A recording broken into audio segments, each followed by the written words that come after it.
Nah, tapi ngomongin soal Ahmad Zhoni, hari ini kita kedatangan orang terdekat dari Ahmad Zhoni. Langsung aja, ini dia, Dr. Camelia. Halo, Dok. Apa kabar, dokter? Silakan, Dok.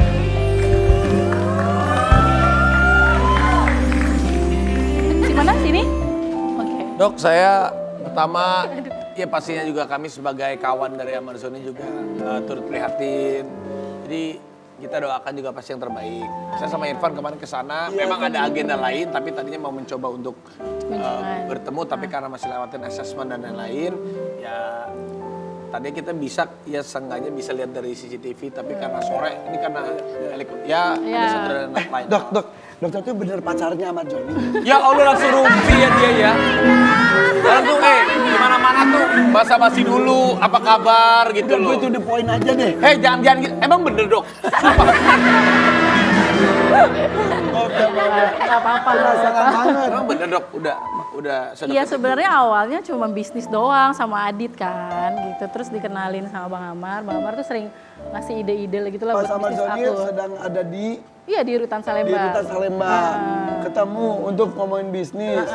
Diajak Adit tuh ke sana kan. Ya udah dari situ ketemu kayak ngobrol bareng karena sering diskusi kan sama Bang Amar ya jadi lama-lama deket. Tumbuh rasa cinta. Ya awalnya sih emang gak niat ke situ, cuman ya itu proses lah ya dari Tuhan ya gitu. Menurut aku gitu sih.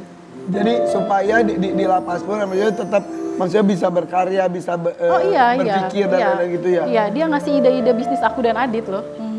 Gitu. Dari situ cinta. Ya dari situ karena sering diskusi bareng kita sering diskusi bareng, terus lama-lama ya udah. Terus kondisi sekarang gimana dong? Baru tumbuh cinta udah dipisahkan lagi. Komunikasi kan pasti lebih sulit dong sekarang. Iya pasti karena kan niatnya Januari ini kan dia udah mau bebas kan gitu, ngurus PB gitu. Cuman kan ya ada masalah kayak gini lagi ya sempet shock karena dipikirnya nggak akan diperpanjang. Harusnya kan Januari ini bebas 2027 ya? Ya 2026. Sorry 2026 kemarin. Ngurus PB ya. Karena sekarang jadi bisa panjang lagi. Iya, malah harusnya Desember kalau remisinya itu dipenuhi. Ternyata kan nggak ada remisi kan, gara-gara kasus ini dihilangkan semua remisinya. Jadi Januari baru bisa ngurus PB-nya. Tapi di luar terpaan kasusnya Amar, yang sekarang sedang kena sama Amar, kamu melihat sosok Ahmad Zhoni seperti apa? Baik banget dia sebenarnya kalau orang nggak tahu tuh dia tuh sebenarnya baik banget, cuman salah tempat aja dia, masalah pergaulan menurut aku. Salah pergaulan. Terlalu mengiya-iyakan temen mana yang baik mana yang enggak ya dia iya aja. Gitu. Kadang juga kita harus semakin kita dewasa tuh kita harus semakin bisa tegas. Ya, betul. Nah dia nggak bisa itu tuh. Oh jadi gitu ya. Oke, tapi kan kita sebagai orang luar nih melihat Ahmad Zhoni itu tampak seperti jatuh ke lubang yang sama berkali-kali gitu ya. Sejauh apa harapan dari seorang Dr. Camelia sebagai orang terdekatnya? Iya, kalau menurut aku dia tuh bisa sembuh kok dari itu. Karena kan dari yang pertama, kedua pasti aku udah bercerita lah ya dia kenapa dia bisa jatuh ke lubang yang sama gitu kan. Jadi menurut aku pasti bisa sembuh karena dia sakit. Sebenarnya kan penyalahguna narkotika. Dia tuh kan emang di yang kasus ketiga aja kan di sama hakim diputuskan dia penyalahguna narkotika. Jadi emang harusnya direhab gitu. Tapi sekarang sampai ke Nusa Kambangan tuh katanya jadi terduga katanya memang sudah menjadi penyebar. Tapi kan Pak Dirjennya udah klarifikasi katanya bukan kumpul-kumpul doang dan ya maaf ya saat itu emang Bang Amar cerita sama aku tahu kejadian yang sebenarnya enggak ada pengedar, nggak ada apa sih yang seperti dibilangin pengepul gitu nggak ada sama sekali.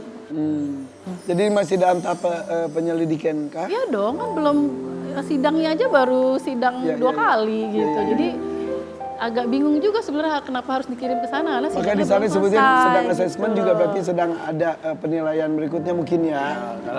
Karena kemarin kita juga ya menghormati prosedurnya. Iya sih. Jadi kita, Tapi reaksi orang tua kamu gimana melihat kamu dekat dengan sosok Ahmad Zhoni yang notabene sekarang sedang disorot di kondisi maaf ya agak negatif gitu dari stigma masyarakat. Iya, karena kebetulan keluarga aku kan emang keluarga dari pesantren ya. Jadi dia nggak menilai kok baik buruknya itu kan semua di mata Allah ya. Jadi kalau emang ngerasa dia benar ya kamu bela lah kalau dia benar gitu.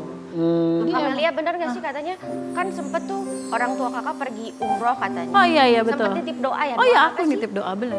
Ya nitip doa biar semuanya kasus ini jadi terang menderang gitu loh. Biar kan udah nggak bisa berharap juga pada manusia aku sekarang, udah berharapnya sama yang di atas aja gitu. Jadi minta sama apa-apa aku tuh buat doain dia gitu. Coba kita lihat artikel berikut ini. Ya, Mesita. Ahmad Joni jadi tersangka pengedar narkoba. Dokter Kamelia endus banyak kejanggalan. Kejanggalan seperti apa sih? Kejanggalannya ya karena aku tahu di dalam itu kejadiannya seperti apa, aku tahu dia juga udah di selfie ya kan, menurutku udah selesai gitu kan. Terus yang dia udah diperiksa di BAP udah, terus dipikirnya udah selesai, tiba-tiba pas Oktober itu dibawa ke kejaksaan gitu loh. Jadi kita juga bingung sama Bang Amar gitu. Oh ini ternyata kasusnya dilanjutin lagi, sebenarnya itu udah lama kejadiannya, Januari 2025 gitu.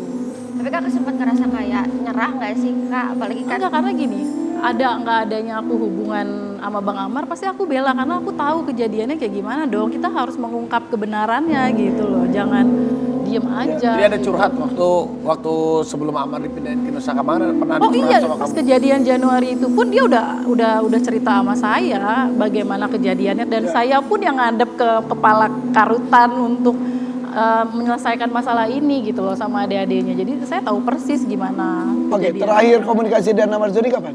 Terakhir di kejaksaan. Jadi ketika pindah ke Enggak pernah. Oh, pernah kemarin sebelum sidang tuh pasti kita bisa teleponan, sebelum sidang doang. tapi kalau di Nusa Kambangan nggak bisa ya. Nggak bisa. Karena memang penjagaannya ketat. Dan signal pun susah banget. tapi Signal kan pun kita di susah. sana signalnya susah Signal banget. pun susah banget. Oke, ada artikel lagi nih. Dokter Kamelia sedih tahu kondisi Ahmad Joni di Nusa Kambangan. Ruangannya sempit Nah, banget. itu bisa tahu ruangannya sempit dan lain-lain itu. Oh, itu dari PH. Jadi kan PH tuh ada komunikasi kan untuk persiapan sidang. Jadi PH. PH-nya Bang Amar. Penasihat yang- hukum. Penasihat hukum, Oke. pengacaranya Bang Ya. Amar, telepon. Terus kalau Bang Amar bilang tuh kakinya kebas karena selnya itu kecil. Dia kan tinggi besar kan orangnya gitu. Dan itu ya bener direkam juga sih sama pengacaranya kemarin. Ya, karena gitu. kalau yang menurut kita kemarin ke Nusa Kambangan, sana itu ada kurang lebih 12 lapas kalau tidak salah. Jadi ada beberapa tingkatannya juga. Di kondisi yang paling rendah itu adalah teman-teman yang tinggal nunggu beberapa bulan lagi untuk lepas. Itu tidak dijeruji sama sekali. Justru mereka itu diberikan rumah untuk ditinggalin. Jadi mereka bebas, makanya bisa ikut membersihkan pulau itu, bisa beternak domba dan lain. Jadi jam 7 pagi mereka keluar, jam 5 sore harus sudah masuk ke rumah baru dikunci. Jadi mereka tuh udah dibiasakan untuk bisa hidup bermasyarakat. Tapi itu yang udah hukumannya yang sudah udah hukumannya kuat. tinggal. Nah, hukumannya makin berat ya makin ketat sebetulnya. Gitu. Ya, itu Nah. hukuman yang paling ketat itu yang sedang menjalani asesmen dan lain-lain. Nah, itu. Tapi nanti bisa pindah. Nah, ya. Iya, iya.